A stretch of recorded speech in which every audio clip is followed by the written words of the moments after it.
Hello, my name is Steve Gerhardt, and this is the Unagi Observer. This week will be a short historical description of the first cannon used by the Japanese.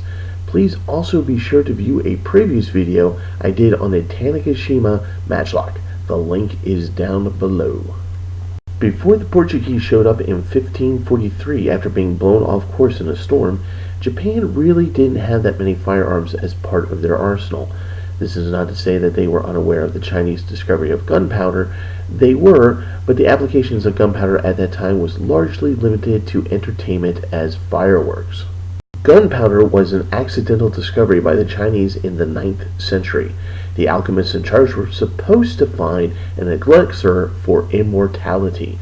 Instead, they got a powder that exploded when fire was applied to it. But it wouldn't be until the 1200s that gunpowder was actually weaponized. There is plenty of evidence that show the Chinese started creating weapons using gunpowders in various forms, most notably as either rockets or small cannon. It was the small cannon of Chinese design that would eventually make it to Japan in 1270.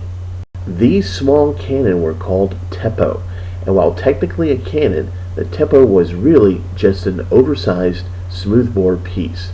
It was simply a small metal tube with the capacity to shoot a much larger round or grape shot.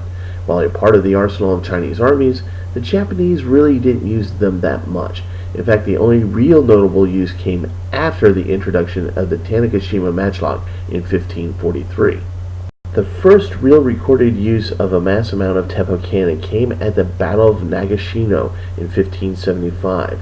However, they and the use of matchlocks were quickly negated by the heavy rain that fell over the battlefield for almost the entire battle.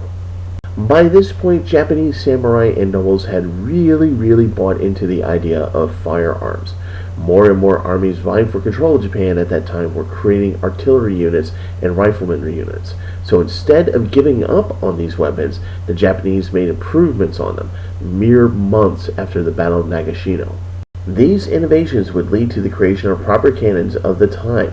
They were bronze smoothbore cannon, tubes going up to 9 feet long and using 2-pound shots. They were also pulled by horses. A number of these cannon were created and given to Oda Nobunaga for his army. The designs of these purely made Japanese cannon would also give rise to variants, such as the swivel cannon called the Ozotsu. However, the Japanese still used foreign weaponry at this time. They continued to trade and buy cannon from both the Portuguese and the Dutch, and a number of these weapons were used in the Battle of Sekigahara in 1600. Between these two different styles of cannon systems, the foreign cannon and the newly created Japanese smoothbores, they provided the groundwork for future Japanese artillery. But it would take some time, as once Japan was unified under the Tokugawa government, the nation would go under a policy of strict seclusion, where all things foreign were considered bad and useless. However, once the Meiji Restoration took place in 1877, the plans to make cannon were dusted off and improved upon once again. Those improvements will come at the beginning of the Satsuma Rebellion, which was in response to the new Meiji government. Both sides would create cannon, but it was the Meiji forces that drove new innovations for their cannon. Once modernized, over 1,000 rounds were fired every day for the rest of the rebellion. Once the modernization of the Meiji Restoration took hold of Japan's armed forces, artillery was quick to benefit. Artillery and naval variants largely won the day in two very important wars, the first being the Sino-Japanese War, the war that made Japan a regional power in Asia. And later, during the Russian-Japanese War in 1905, they became an international power. Alright, that's it for today's histories lesson, and again, my name is Steve Gerhardt. This is the Unagi Observer, and as always, thank you so much for watching, and I'll see you next time.